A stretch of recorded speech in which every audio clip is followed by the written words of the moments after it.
I'm Dr. Joseph Wiggett, stage director for Townsend Opera. I'm also a professor of music at Cal State Stanislaus, where I teach voice and opera. And this production will be one in a series of productions that we've done with Townsend Opera in cooperation with the university, and a number of our students will be taking place in this production doing some of the small roles.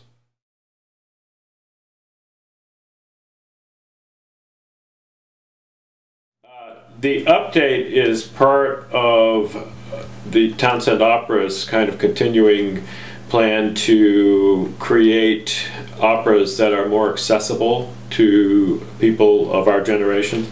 Often opera can be a little bit alienating because it's set in, faraway places, hundreds or even, 1,000 years ago in some cases with some historical operas.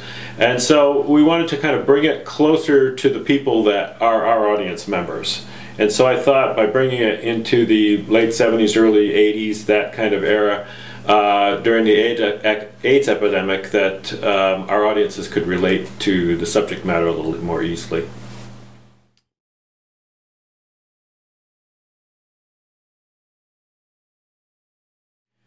Well, both diseases are wasting diseases that slowly progress, and so they have a lot in common as far as how they attack the physical body, and so they meshed very neatly together as far as how they affect one's overall health.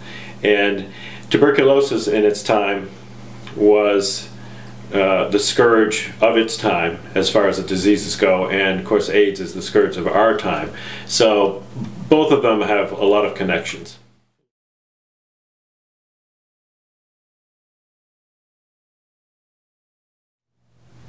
Yes, Violetta, the story of Violetta, and the story is the story of a real person that lived in the mid-1800s in France, in Paris. And the excesses that she engaged in are very similar to the excesses of some people today. Take care of yourself, don't party too much.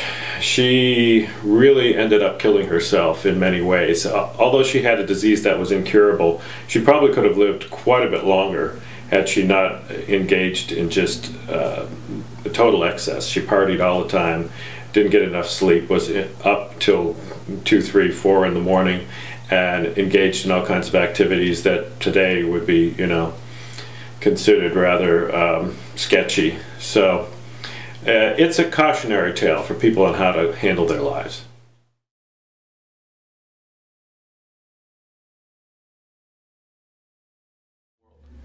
Well, the primary challenge is, and the most important, is that whatever adaptation you do, whatever update you do, really does make sense with the text and the action that occurs in the opera.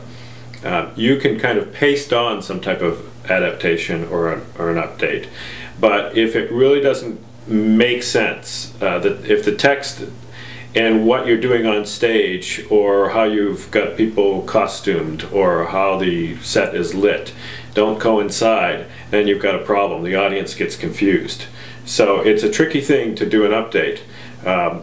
Sometimes. We just did one with Mikado where I updated a number of the characters to anime figures. And it worked pretty well because those type of characters are kind of, especially in the Mikado, are almost comic book kind of characters as well. In Traviata, we're updating the actual disease. So a lot of the action that takes place around how the disease attacks Violetta is also similar to what has happened with AIDS victims. So the update coincides in that manner.